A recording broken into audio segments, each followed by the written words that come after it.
President Biden is expected to announce a new sanctions package tomorrow aimed at holding Russian President Vladimir Putin accountable for the death of one of his most outspoken critics, Alexei Navalny.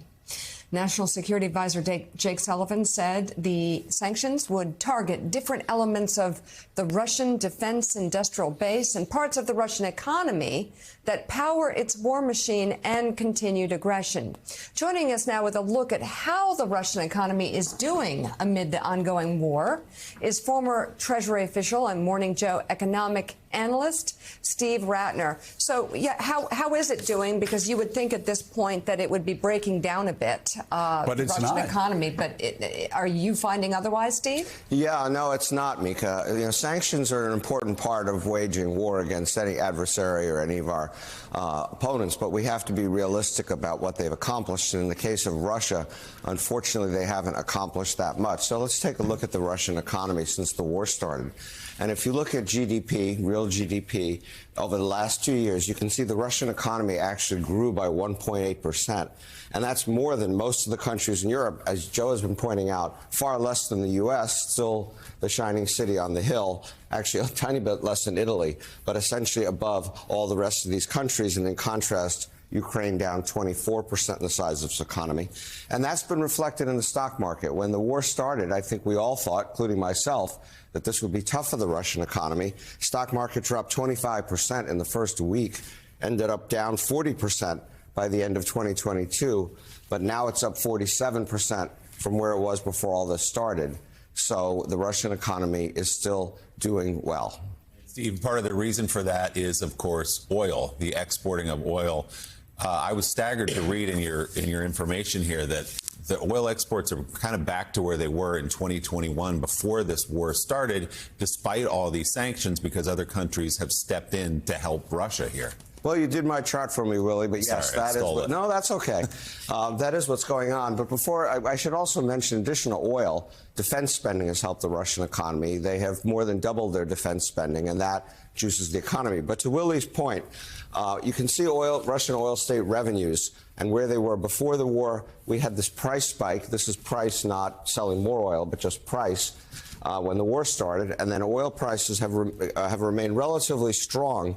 So Russian oil revenue is actually still above where it was before the war started.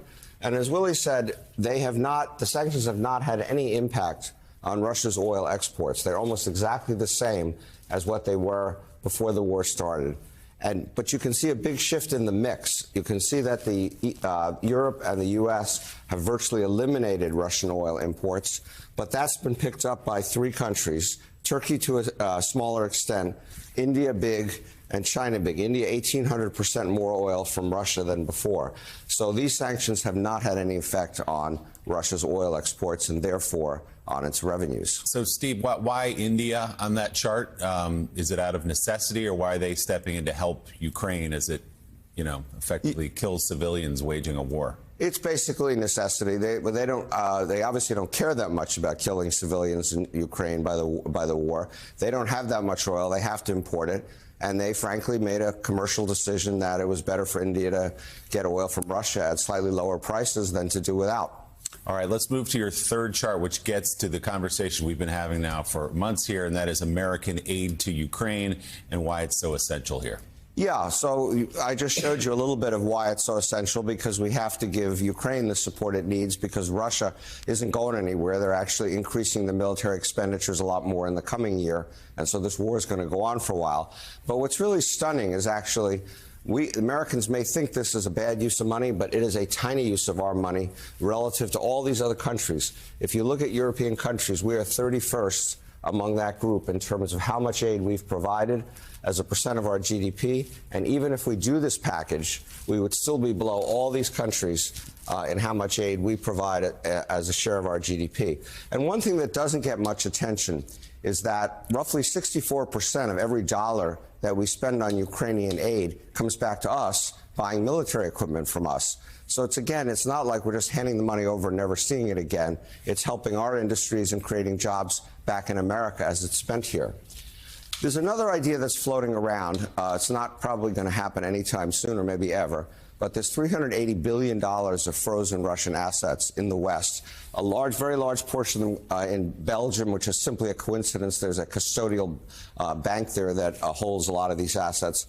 But there's $380 billion of frozen assets that people are now talking about using to at least rebuild Ukraine after the war, if not before that. There's a bill in front of Congress right now that the Biden administration is supporting to take our $6 billion. It's only a small amount, but it's important symbolism.